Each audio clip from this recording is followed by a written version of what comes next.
Shabbat Shalom, Shabbat Shalom, Israel. Yeah, you know you make me better. Yeah, you make me better. Yeah, you know. So we're just gonna wait for a bit, and we're gonna wait for people to come in, and then we're gonna start. You know you make me better. Yeah, you know you make me better. You are the one I love. I'm the only one you call my love. I won't hold back at all my love. I'm gonna give you all my love. I'm the only one you call my love. I won't hold back at all my love. I'm gonna give you all my love. Ever since you came in my life, I knew you were there till the end of time. My dreams came true when you became mine. You believe in a human, I need to see signs. Ever since you came in my life, you make me feel nice. We believe in a till the end of time. This my life depending on the love you have for me. I know I will live forever. This is so amazing, like I woke up in a dream. Yeah, you know you make me better. Yeah, you know. Why is that? You know. Why is that? You know you make me better. Yeah, you know. Why is that? You know. Why is that? You know you make me better. Why is that? You know. Why is that? You know you make me better. Yeah, you know. Why is that? You know you make me better. This means depending on the love you have for me. I know I will live forever. This is so amazing, like I woke up in a dream. Hey, you make me better. Feel good, yeah. Got me feeling ways that nobody else could, yeah. Got me feeling like I'm on top, like I should, yeah. Whole lot of pain. Shabbat Shalom, Israel. Shabbat Shalom. First and foremost, we're gonna say all praises to Yahweh, Hashem and Mashiach Yahweh Shai, and we're gonna send that blessings out to all the Akim that are pushing this truth out in the four corners of the world. Also, blessings out to all the Akim that are out there in Zion, keeping the free feast, which the Most High has commanded all the men of Israel to appear before Him. Right, because there's 3 feasts which the Most High has commanded all the men of Israel to appear before Him, right? And we're going to get those scriptures in a moment, and we're going to send blessings out to all the Akawaf that are raising up the children in the way of the Most High. So when they grow older, they don't depart from the way of the Most High. So let's get into the 3 feasts like we usually do. The 3 feasts in which all the men of Israel are commanded, right? All the men of Israel are commanded to keep. Right, so get me Deuteronomy chapter 16 and verse 16. Deuteronomy chapter 16, reading from verse 16. 3 times in a year shall all thy males appear before the Most High thy power, in the place which He shall choose, Right. in the feast of unleavened bread, and in the feast of weeks, and in the feast of tabernacles, and they shall not appear before the Most High empty. Right, so 3 times in the year, all the men of Israel are meant to appear before the Most High, right? In the feast of unleavened bread, in the feast of weeks, and in the feast of tabernacles, right? Those are 3 feasts that were meant to be making pilgrimage to Zion, right? Those are important feasts, right? Get me Exodus chapter 34. Actually, get 23 first. Exodus 23 and read from verse 14. Exodus chapter 23 and reading from verse 14, and it says, 3 times thou shalt keep a feast unto me in the year. So again, 3 times in the year, you're meant to keep a feast of the Most High in the year, right? Read on. Thou shalt keep the feast of unleavened bread. Uh-huh. Thou shalt eat unleavened bread 7 days, as I commanded Right, thee. so now it's telling you to keep the feast of unleavened bread again. Read on. In the time appointed of the month Abib, for in it thou camest out from Egypt, and none shall appear before me empty. And the feast of harvest, the first fruits of thy labours, which thou hast sown in the field, and the feast of ingathering, which is in the end of the year, when thou hast gathered in thy labours out of the field. 3 times in the year all thy males shall appear before the Lord God. Right, so 3 times in the year you're meant to appear before the Most High. So when it mentions the Feast of Harvest, it's also talking about the Feast of Weeks or Pentecost, right? Because the Feast of Harvest encompasses from first fruits all the way up till Pentecost. But the main feast it's talking about there is the Feast of Weeks. That's the feast that you're meant to go up to the house for, which is also called Pentecost, right? So those 3 feasts you're meant to keep, and an ingathering as well, which is tabernacles. It's just another name for tabernacles, right? So the 3 feasts are the Feast of Unleavened Bread, the Feast of Weeks, and the Feast of Tabernacles. Those 3 feasts, all the men of Israel are meant to be keeping, are meant to be going up to Israel to keep, right? Going back home to keep, right? Shabbat Shalom, Shabbat Shalom. So you got Exodus 34 now. Exodus 34, so read that for me. Exodus chapter 34, reading from verse 23. Thrice in the year shall all your men children appear before the Lord God, the God of Israel. For I will cast out the nations before thee, and enlarge thy borders. Neither shall any man desire thy land, when thou shalt go up to appear before the Lord thy God, thrice in the year. So again, it tells you 3 times in a year you're meant to go up to the house, right? You're meant to make pilgrimage, right? Those 3 feasts, all the men of Israel, right? And when we start doing those things, yeah, then he'll make the land undesirable to those that are burdening themselves with it. I'll message you after the live, and then I'll give you like the days the feasts are, and I'll drop you a message after the live. And shalom sis, shalom. So 3 times in the year, all the men of Israel are meant to appear before the Most High. 3 times in the year, right? The Feast of Unleavened Bread, the Feast of Weeks, and the Feast of Tabernacles, right? And there's a place the Most High chose, right? So when he chose that place, right, that's the place that we were meant to go to, right? To keep the feasts, right? That's the place we were meant to go to, right? So there's 7 feasts, right, which were ordained by the Most High. So you have Passover, you have the Feast of Unleavened Bread, you have First Fruits, then you have Feast of Weeks, or you can call it Pentecost, then you have Trumpets, right? Then you got Atonement, and then you got Tabernacles right at the end, right? But 3 feasts you're meant to make pilgrimage. 3 of them you're meant to make pilgrimage, right? And that's the Feast of Unleavened Bread, the Feast of Weeks, and the Feast of Tabernacles. And the scriptures make it clear that all the men of Israel are meant to appear in those times to the Most High, right? The scriptures make it clear that those are the 3 feasts, right? Shabbat Shalom, Shabbat Shalom.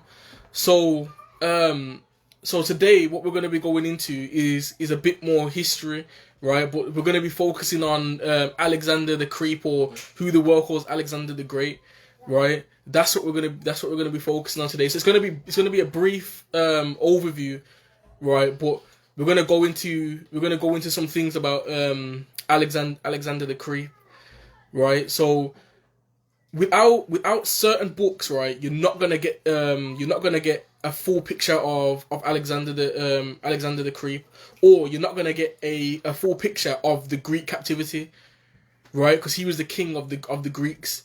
Right, king of the Grecians, because he came from Macedonia, right? That's where he came from. That's where his heritage lies from, right? And he was an Edomite, right? He was an Edomite, right? So the first thing, just get me the scripture that talks about Alexander in the Apocrypha, right? Because without the Apocrypha, you'd have no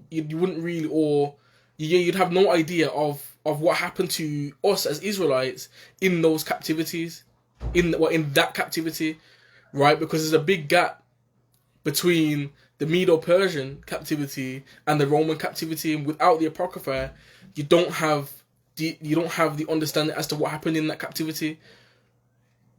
But you know that captivity happened through the dreams that were written in the book of Daniel, and the visions that were written in the book of Daniel. So you had the statue of the dream Nebuchadnezzar had, right? You had the dream that that Daniel had with the 4 beasts, right? So there's a 3rd kingdom in the statue, and there's the 3rd kingdom in the beasts, right? So where's the information on that particular kingdom? Where's the information on that kingdom? Right? It's not written in what they call the canon. It's not written in what they call the canon. Right? Because they took it out. Why? To confuse us. 1, to confuse us, and 2, so we don't have the knowledge. Because they know once we get the knowledge of who we are, right, and what happened to us, then they know there's how to pay. They know that. they know they have to pay for the wickedness that they've done, right? And if they can keep the truth under the rug, they think if they can keep the truth under the rug for long enough, then it will be forgotten about. But what they don't understand is that the Most High is going to return and he's going to uncover all the wickedness. He's already started to uncover the wickedness, right, that they've done. He's already started to uncover that wickedness. Have you got that scripture? Yeah. Yeah? So read it for me. This is first book of Maccabees, chapter 1 and verse 1. It says, "And it happened after that, Alexander, son of Philip the Macedonian, who came out of the land of Chittim, had smitten Darius, king of the Persians Right. and Medes." So he fought against the kings of the Persians and the Medes, right? And he killed the king of the Persians and the Medes, right? So when he did that, that's when his kingdom started to rule. So this was the change between the Medo-Persian captivity, right, and the Medo-Persian captivity and the Greek captivity. This was the shift, right? So read on. And he had smitten Darius, king of the Persians and Medes, that he reigned in his stead, the first over Greece, and made many wars and won many strongholds, and slew the kings of the earth, and went through to the ends of the earth, and took spoils of many nations, insomuch that the earth was quiet before him, whereupon he was exalted and his heart was lifted up. And he gathered a mighty strong host and ruled over countries and nations and kings who became tributaries unto him. And after these things he fell sick and perceived that he should die.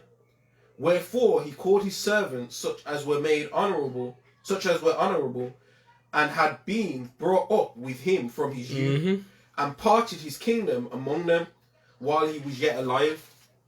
So Right. Alexander reigned 12 years and then died, and his servants bare rule everyone in his place. And after his death they all put crowns upon themselves, so did their sons after them many years, and evils were multiplied in the earth. And there came out of them a wicked root, Antiochus, surnamed Epiphanes, son of Antiochus the king, who had been an hostage at Rome. Right, so if you ever hear Antiochus, right, then you'll know that out of the kingdom that was created by Alexander the Creep, Antiochus came out of that, right? And the Antiochus they're talking about there is Antiochus Epiphanes, because he did a whole heap of atrocities, right? A whole heap of atrocities. He was the one that really drove the wickedness home. Because they were already a wicked kingdom, but he's the one that pushed the wickedness the hardest. So through that scripture, it basically shows you, right? Through those scriptures, it basically shows you that he took over the earth. Well, he started ruling the earth at that time, right? Because he took many kingdoms, he took many countries, and there were kings that were tributaries unto him, right? And then when he died, right? The kingdom was split between his four generals, right? His four generals. It was Ptolemy, Seleucus, Lysimachus, and Cassander, right? So those are his four generals. So he grew up with those people, so he trusted them, right? When he died, right, then they took over. So they had their little strongholds. So the Greek captivity didn't end when Alexander died. The Greek captivity continued.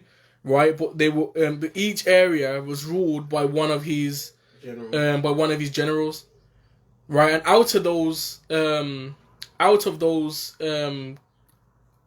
like little kingdoms within the Grecian kingdom came out Antiochus, right? So when you read, get me Daniel, right, and get me the four beasts, and then get the leopard, right? Because on the leopard.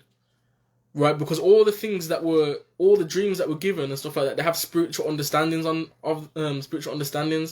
right? So when you hear about the leopard, right, it had four wings.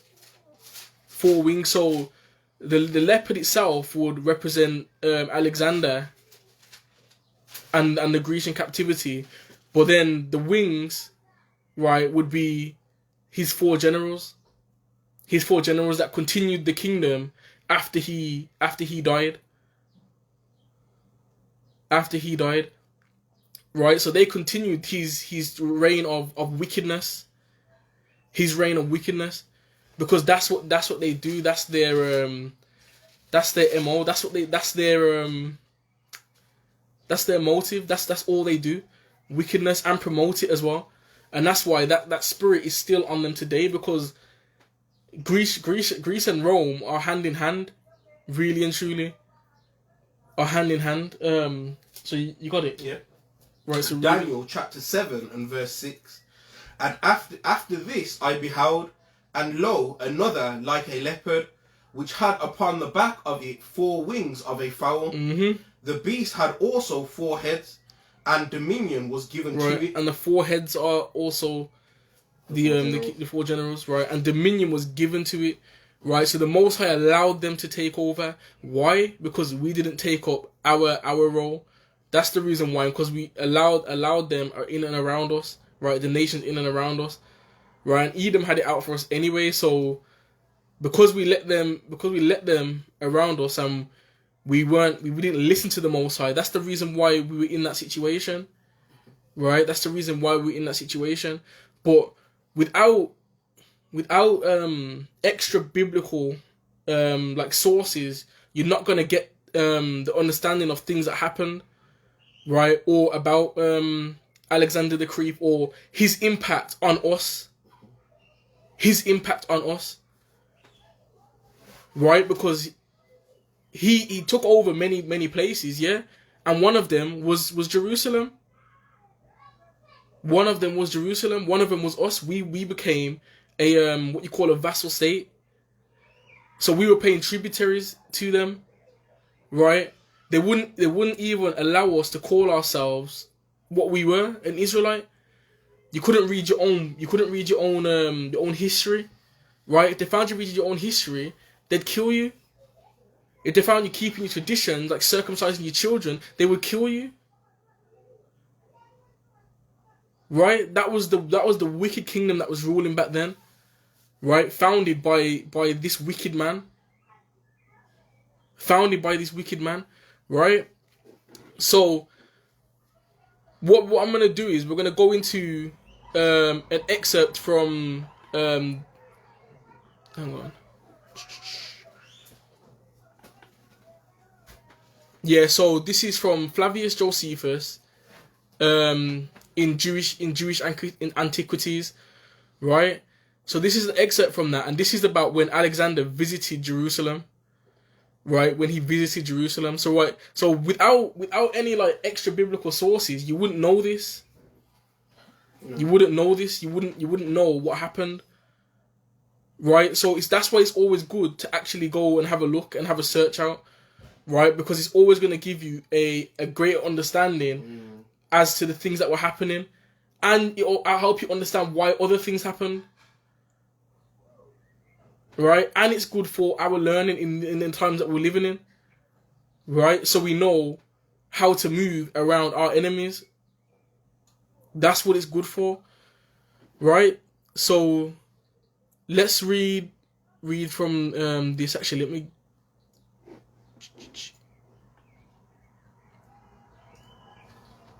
Okay.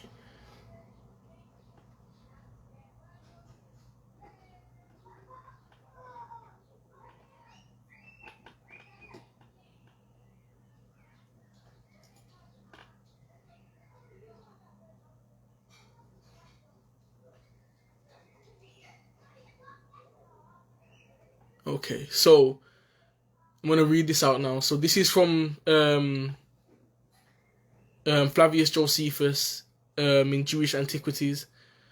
So it says, so when Alexander besieged Tyre, he sent an epistle to the Jewish high priest to send him some auxiliaries and to supply his army with provisions, and that what presents he formerly sent to Darius, he would now send to him, and choose the friendship of the Macedonians, and that he should never repent of so doing.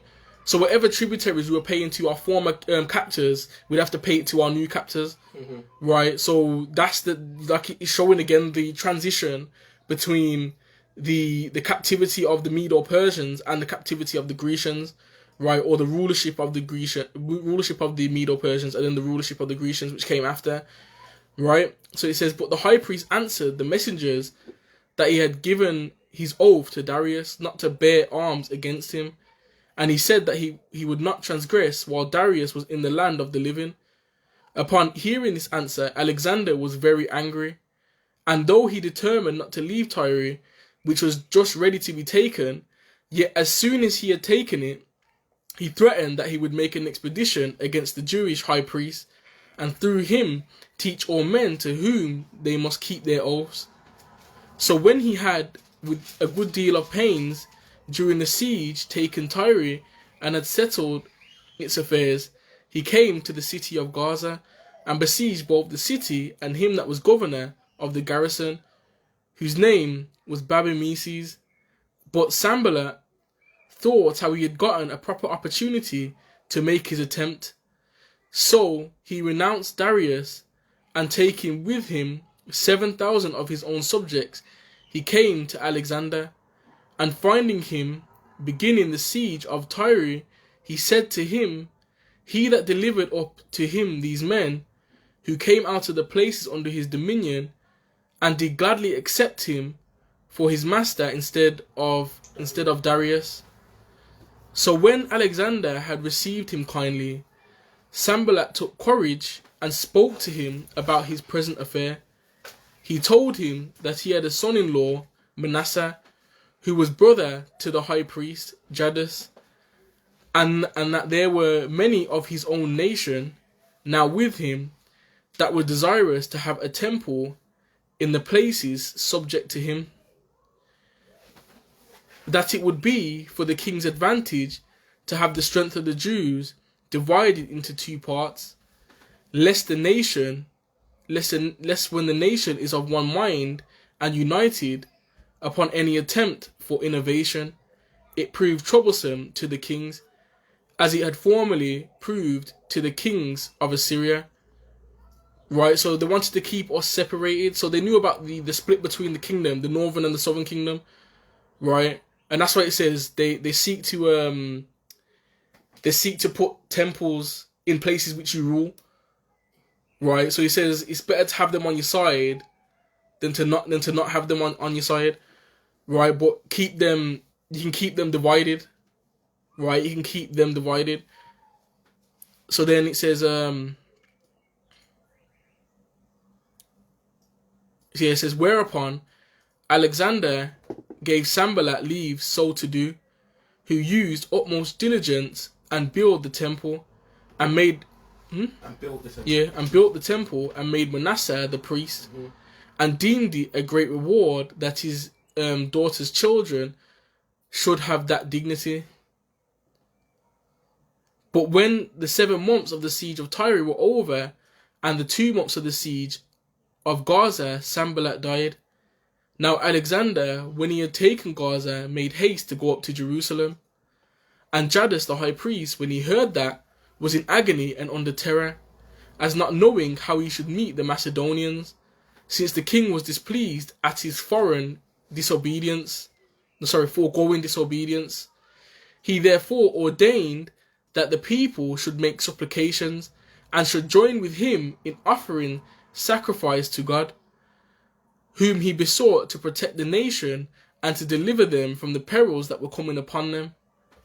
Whereupon God warned him in a dream, which came upon him after he had offered sacrifice, that he should take courage and adorn the city and open the gates, that the rest should appear in white garments, but that he and the priest should meet the king in the habits proper to their order, without the dread of any ill consequences, which the providence of God would prevent. Upon which, when he rose from his sleep, he greatly rejoiced, and declared to all the warning that he had received from God, according to which dream he acted entirely, and waited for the coming of the king. And when Jadus understood that Alexander was not far from the city, he went out in procession with the priests and the multitude of the citizens. The procession was venerable, and the manner of it was different from that of other nations, and it reached to a place called Sapphire, which name translated into Greek signifies a prospect. For you have thence a prospect both of Jerusalem and of the temple. And when the Phoenicians and the Samaritans that followed him thought they should have liberty to plunder the city and torment the high priest to death, which the king's displeasure fairly promised them, the very reverse of it happened. For Alexander, when he saw the multitude at a distance in white garments, while the priest stood clothed with fine linen, and the high priest in purple and scarlet clothing, with his mitre on his head, having a golden plate whereon the name of God was engraved, he approached by himself, and adorned that name, and first saluted the high priest. Wabati walama ak. So then it goes on to say, the Jews also did this together with one voice, salute Alexander and encompass him about, whereupon the kings of Syria and the rest were surprised at what Alexander had done, and supposed him disordered in his mind. However, Parmenion alone went up to him, and asked him how it came to pass, when all others adored him, he should adore the high priest of the Jews. To whom he replied, I did not adore him, but that God who has honoured him with his high priesthood. For I saw this very person in a dream, in this very habit, when I was at Dion of Macedonia. So he had a dream, and he saw that high priest in a dream. Right? So the Most High showed him that high priest in a dream.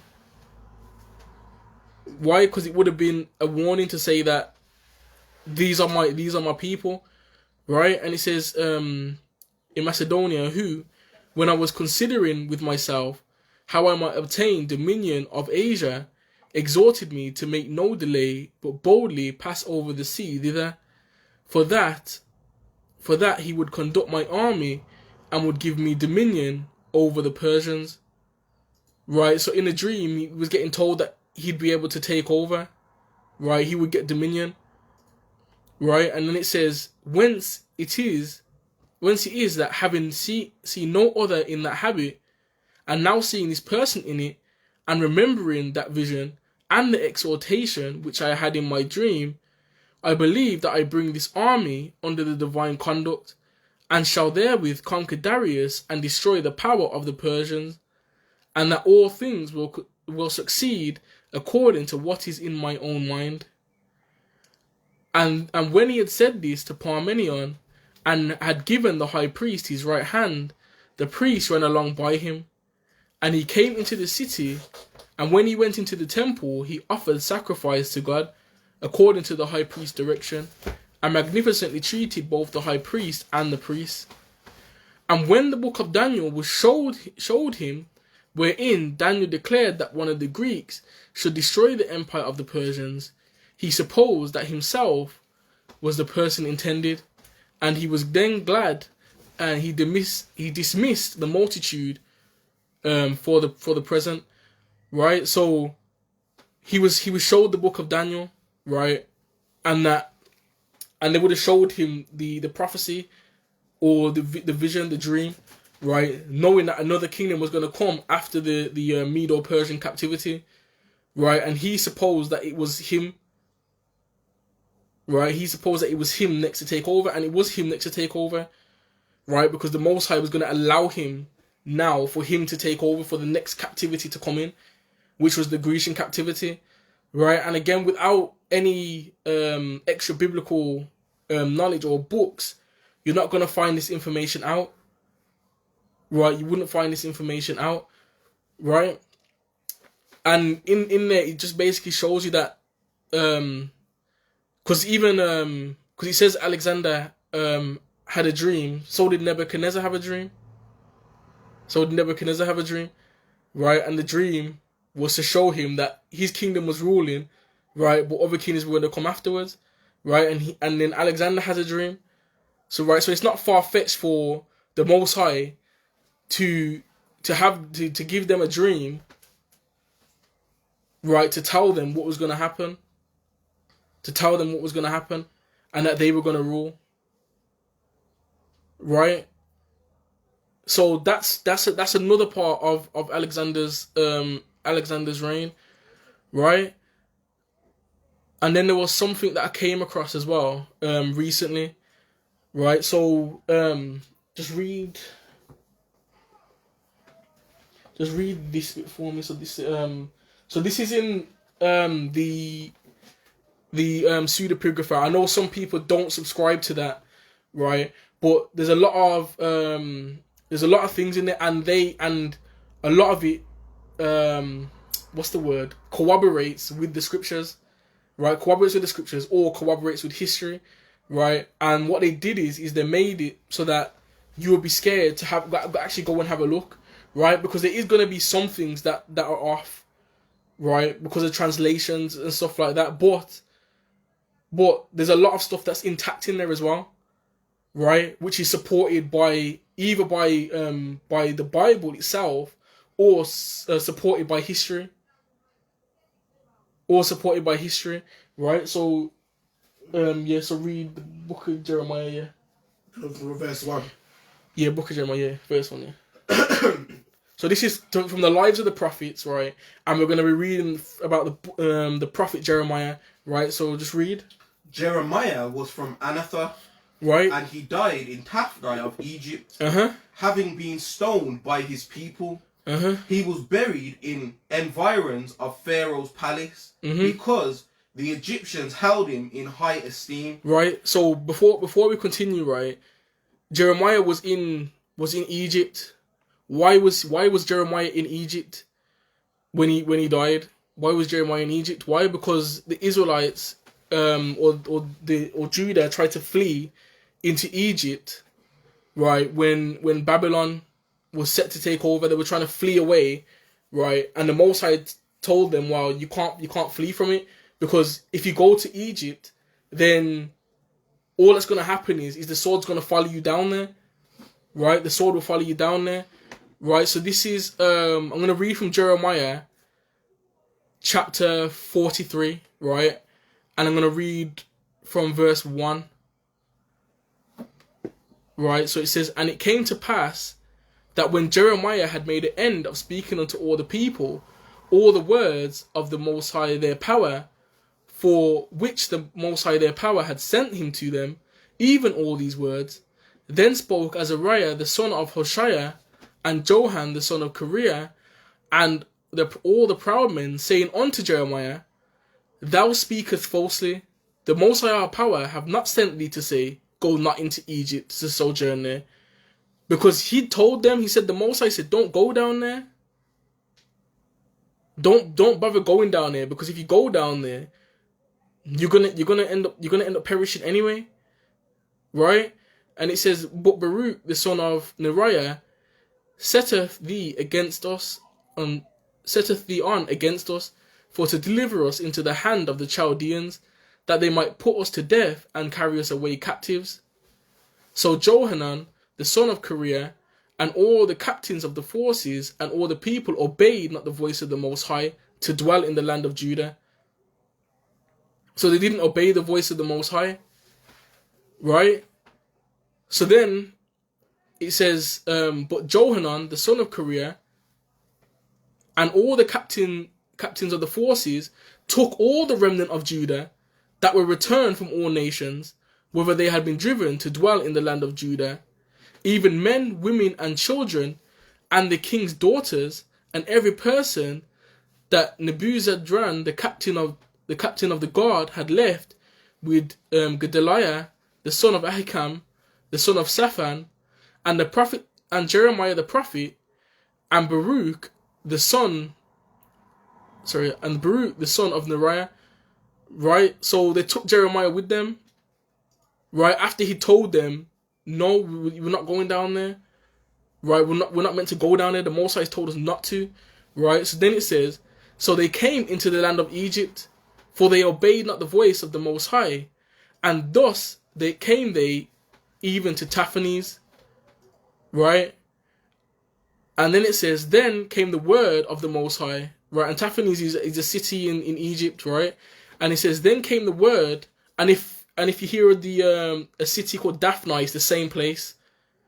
It's the same place, right? So then it says, "Then came the word of the Most High unto Jeremiah in Taphanes, saying, take great stones in thine hand, and lay in them, hide them in the clay, and in the bricklin, which is at the entry of Pharaoh's house in Taphanes, in the sight of the men of Judah, and say unto them, Thus saith the Most High of Hosts, the power of Israel, Behold, I will send and take Nebuchadnezzar, the king of Babylon, my servant, and will set his throne upon these stones that I have hid, and he shall spread his royal pavilion over them.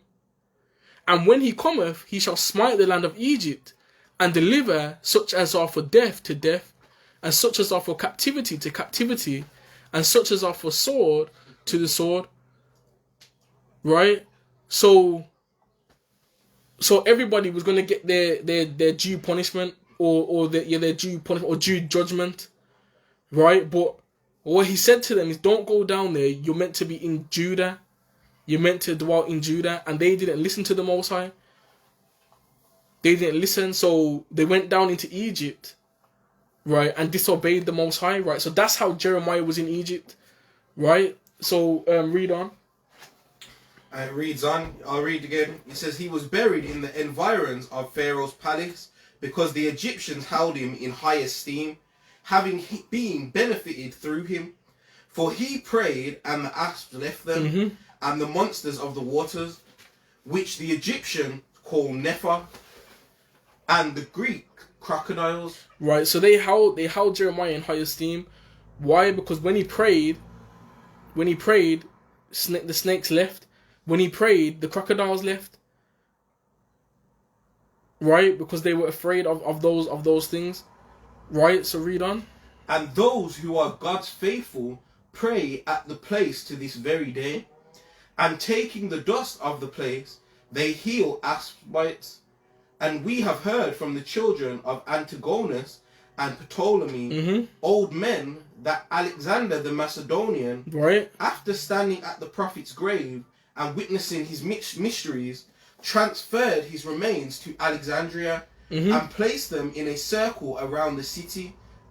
Right, so he took Jeremiah's bones, right, and placed them around the city, and placed them around the city of Alexandria. Right, and what happened when he did that? With due honor, and the whole race of asps was kept from the land, and from the river likewise the crocodiles. Right. And to the same end he introduced the snakes, which are called Argole, which means snake fighters, which he brought from Argos of Peloponnesus, whence they are also called Agoli, that is fortunate one from Argos. So from there you can see that he took Jeremiah's bones, right? So even when we're dead, right? They still try to benefit off us, right? So even in the spiritual sense, that's what they do. That's what they did to us when we were dead, because we were spiritually dead. We weren't awake, right? They were still benefiting off us. That's what they were doing, right? And they took his bones, right, put it around Alexandria in a circle, right, and it kept the asps from there, right? It kept the snakes from there, kept the crocodiles from there, right? Right. So again, without extra biblical books, you're not gonna know that this happened, right? And then there's books that talk about it, right? So I've got two excerpts, right? So this one is from Cities of Alexander the Great, right? So the book's called Cities of Alexander the Great, and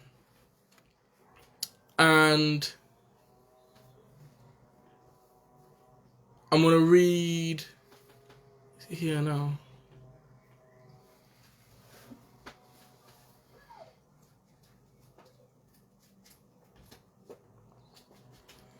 So like here, I'm just looking for the actual excerpt.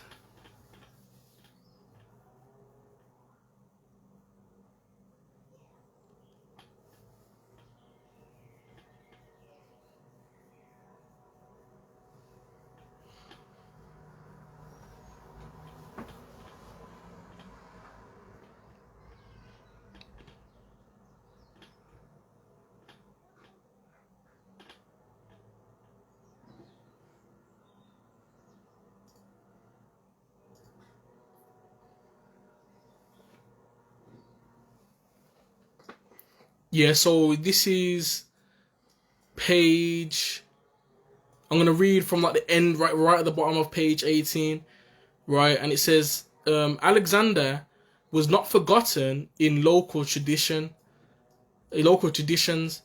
He it was who, in Jewish and Christian Alexandrian sources, on the basis of tradition reaching back to the Septuagint, transported to Alexandria the bones of the venerable Jeremiah, the prophet of the time of Nebuchadnezzar, who supposedly died in the Delta, and set them in a peribolas.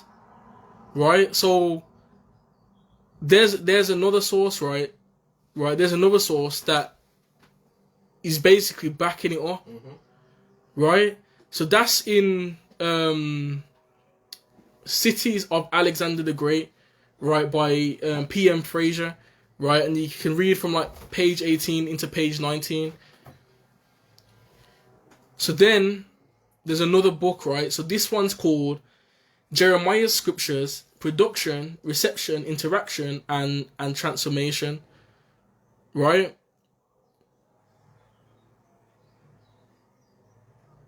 So it says here, thus the report on Jeremiah's death in Vitae Propheterium, which is what we just read. So that just means the lives of the prophets, right? It says focuses on Israel's sin. The Jews killed their own prophet on the one hand, and the Egyptian reverence for Jeremiah on the other hand. One encounters a strikingly similar reading of Jeremiah's end in the 11th century Midrash Agadah, compiled by Moshe Hadarshan. So it says the Midrash, surely taking up early traditions, is also familiar with the killing of Jeremiah by Jews and the veneration by Egyptians, right? So this is the excerpt from that now, right? So it says, the Holy One, blessed be He, the Holy One, blessed be He, reproved them through Jeremiah. May He rest in peace, whom the children of Israel stoned in Egypt. The Egyptians buried him, however, because they loved him. He had prayed that the crocodiles of the Nile, which were killing the Egyptians, would disappear. Subsequently, King Alexander disinterred his bones and buried them in Alexandria. Right, wow. So there's another source there that's telling you that Alexander took the bones of Jeremiah and buried them in Greece, in around the city of Alexandria. Right? So again, like without any other sources, you're not gonna know that information, right? Because that information is hidden. Why? Because the people that are ruling now are of the same stock, and they don't want you to know that. They don't want you to know that. Right? Especially the elites. The elites do not want you to know that. They don't want you to understand that, and that's why. Right? That's why it was the Grecian captivity was taken out of the scriptures. Mm-hmm. And it's a kind of a warning as well for Israelites not to trust the enemy again, because we are just as good to them dead. Jeremiah was dead, and he still went to take his bones, because they understand that we are chosen of the Most High. We are elect. We are the apple of his eye. He's made us different. He's made us above. So just because we're alive doesn't mean that's where we're the most used to them. They'll kill people for melanin. Why do you think people have been going missing? Why do you think so many women are missing? So many children are missing? And most of them are people of color, because they're killing people and taking their organs and their melanin and selling it on the black market. So beware, because just because we're alive doesn't mean that's the only time we are of use to them. They'll come for us when we're dead, and they'll kill you to get you things. So don't put yourself in a position where you can let them harm you. Be around brothers and sisters, and have your brothers and sisters back, because we are our brother's keeper. Look out for one another. Salakia. Right. So without these sources, you wouldn't know about that. So you wouldn't know that he visited Jerusalem, right, and was told about the prophecies in Daniel, right? You wouldn't know that he took the bones of Jeremiah. You wouldn't know that he took over the earth. Well, you would know from history, but you wouldn't know that his impact on us. Right? You wouldn't know that because they want you to look over that, right? Overlook that, because if you overlook that, then things aren't gonna make sense. Right? It's not properly gonna make sense, and they want to take out. They don't want accountability. They want accountability. Right? They don't want to take accountability. Why? Because they know judgment. They know judgment's coming. Right? And they want to hide. They want to hide what they've done. Right? Because they can only hide it to a certain extent. That's why so much of their stuff's still out there.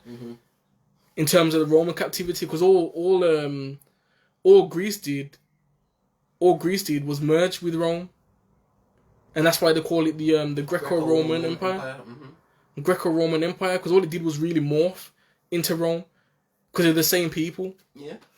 They're the same people, right? And they've been ruling ever since then. Right, they've been ruling ever since then, and their wickedness continues till now, and that's why, like we always say, man, their buildings look exactly the same as they did in Greece. Right, ancient Greece, in ancient Rome, all their like town halls and stuff like that. Why do they all look the same? Because they're showing themselves. They're showing you the people that they are. Showing you the people that they are. Right?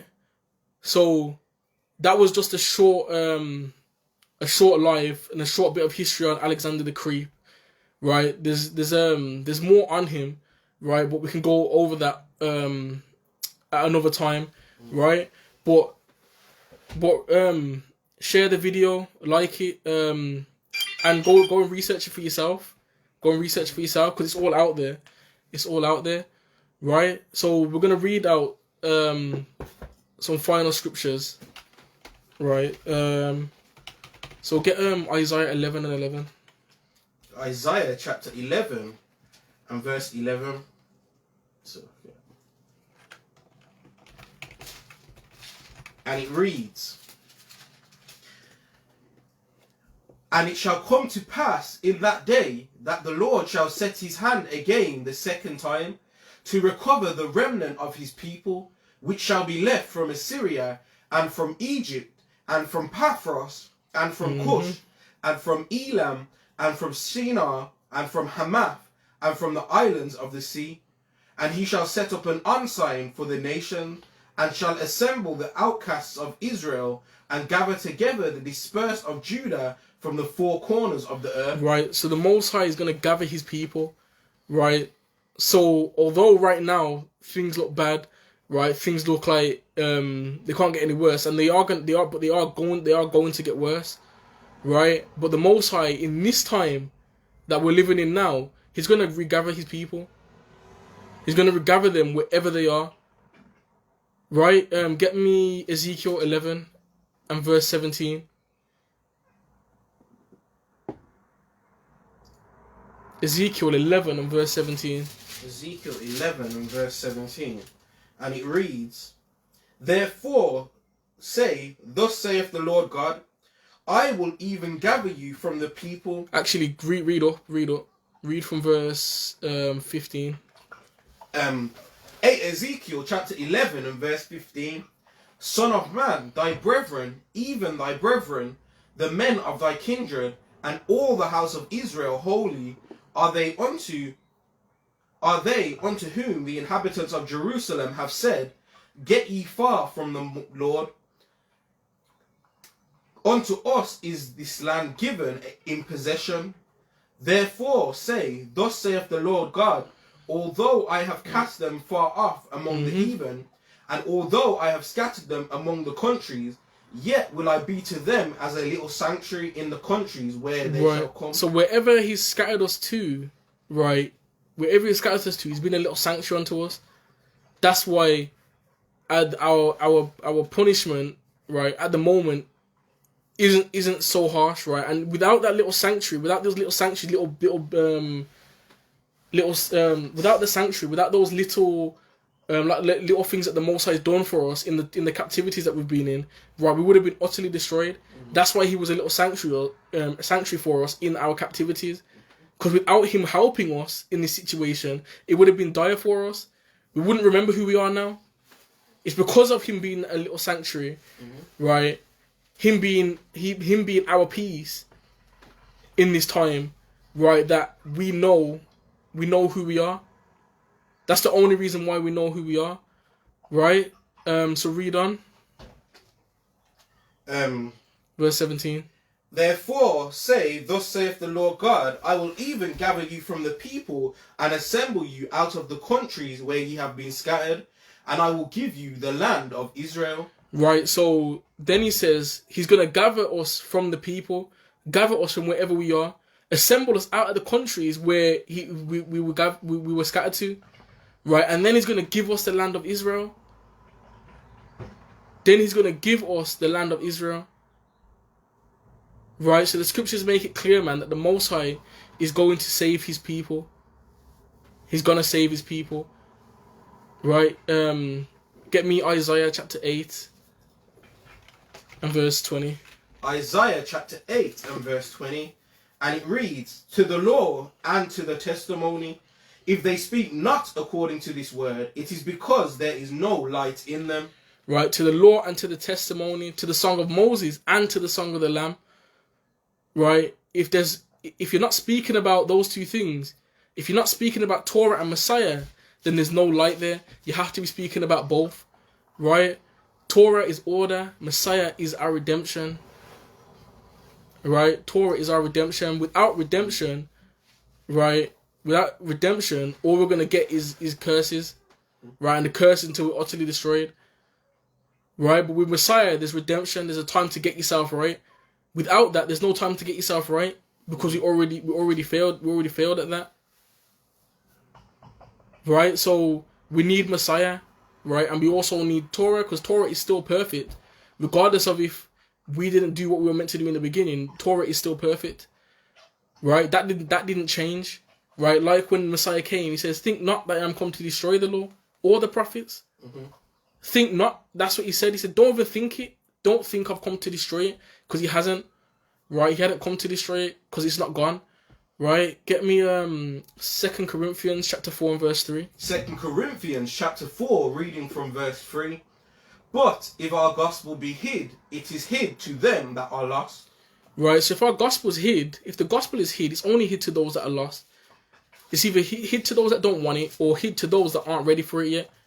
But those that aren't ready for it yet, they'll get it in the time that is due unto them, right? The Most High knows when people are ready to receive things, and they will receive it in their due time, and they will understand in that due time, right? Because the Most High knows who can understand things, or when they can understand things. He knows people, and he knows their hearts, and he knows what they can and can't handle, right? He knows what they can and can't handle, right? So get me Matthew chapter 24 and 14. Verse 14. And this gospel of the kingdom shall be preached in all the world for a witness unto all nations, and then shall the end come. Right, so this gospel of the kingdom is going to be preached in the whole world unto all nations, right? Because it's good news to the Israelites that have been scattered across the four corners of the earth, and it has to be preached wherever we are. So that's the reason why it's going to be done in all nations. But it's also a warning for us to get ourselves right and get ourselves prepared, right, to turn back to the Most High, because the vengeance of the Most High is coming.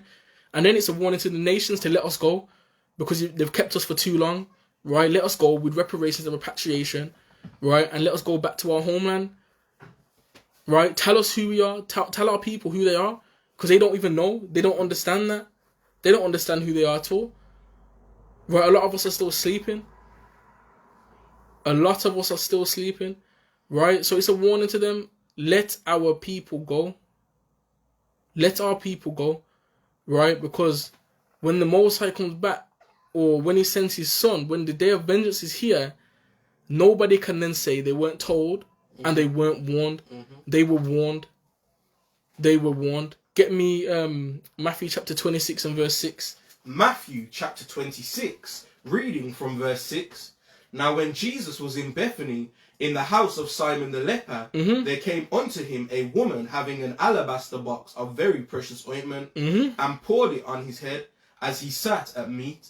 But when his disciples saw it, they had indignation, saying, to what purpose is this waste? For this ointment might have been sold for much, and given to the poor.